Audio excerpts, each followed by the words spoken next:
Hello বন্ধুরা, তো তোমরা সবাই কেমন আছো? আশা করি সবাই ভালো আছো, আর তোমাদের আশীর্বাদে আমিও অনেক ভালো আছি। তো এই দেখো, আমরা এখন বেরিয়েছি রাঁচি যাচ্ছি। তার কারণ তোমার দাদা ভাইয়ের ছিল রাঁচিতে কিছু পার্সোনাল কাজ, তো সেই কাজটা তোমার করতে যাওয়ার জন্য তোমার দাদা ভাইয়ের একারই যাওয়ার কথা ছিল। তো তোমার দাদাভাই যেহেতু যাচ্ছিলো রাঁচি, তো আমরা জিদ করলাম, যে বললাম আমাদেরকেও নিয়ে চলো রাঁচি। তার কারণ রাঁচিতে অনেক জায়গা আছে ঘোরার, দেখার।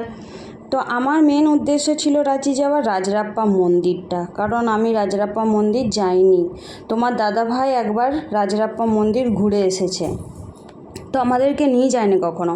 তাই জন্য তোমার দাদাভাই যখন বললো আমি রাঁচি যাচ্ছি, তো আমরাও জিদ করলাম যে আমাদেরকেও নিয়ে যেতে হবে।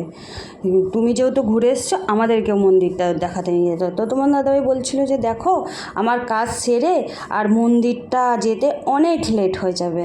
আমি বললাম হলে হবে, তাও তুমি নিয়ে চলো। তো তোমার দাদাভাইয়ের পার্সোনাল কাজটার সাথে সাথে প্রায় 3:45 হয়ে গেছিলো।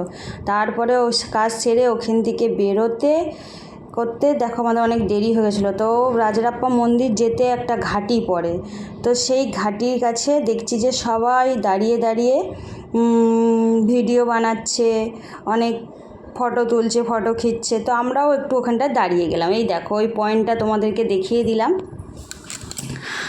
আর ভিডিও বানাতে বানাতে আমাদের পেয়ে গেছিলো একটু খিদে। তো তোমার দাদাভাই বললো চলো, ওখানে পাপড়ি দিচ্ছে, ফুচকা দিচ্ছে। তো বললাম চলো একটু পাপড়ি খাওয়া যাক। বলে ছেলে খাচ্ছিলো, ছেলের থেকে দেখো নিয়ে করে আমি একটা খেয়ে নিলাম। তো ওখানে প্রায় আমরা 10-15 মিনিটের মতনই ছিলাম। 10-15 মিনিটের মতন এই জন্য ছিলাম, বেশিক্ষণ থাকিনি। তার কারণ বেশিক্ষণ থাকলে আবার মন্দিরটা যেতে আমাদের অনেক দেরি হয়ে যাবে। তাই জন্য তোমার দাদাভাই বললো দেখো একটুখানি ঘুরে নাও, নিয়ে করে আর চলো বলে আমরা ওখানটায় একটুখানি ছিলাম।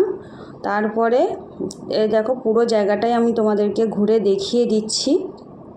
দেখতেই পাচ্ছ কতটা ঘাটি, রাস্তাটা এদিক ওদিক করে অনেকটাই নিচে ছিল। আর ওই যে একটা ঝিল মতো ছিল, ওই ঝিলটা দিয়ে আমরা যাব, ওই ঝিলটার কাছ দিয়েই। দেখো কত মানুষের ভিড় আছে এখানে। তো ওখান থেকে আমরা বেরিয়ে পড়লাম মন্দিরের উদ্দেশ্যে।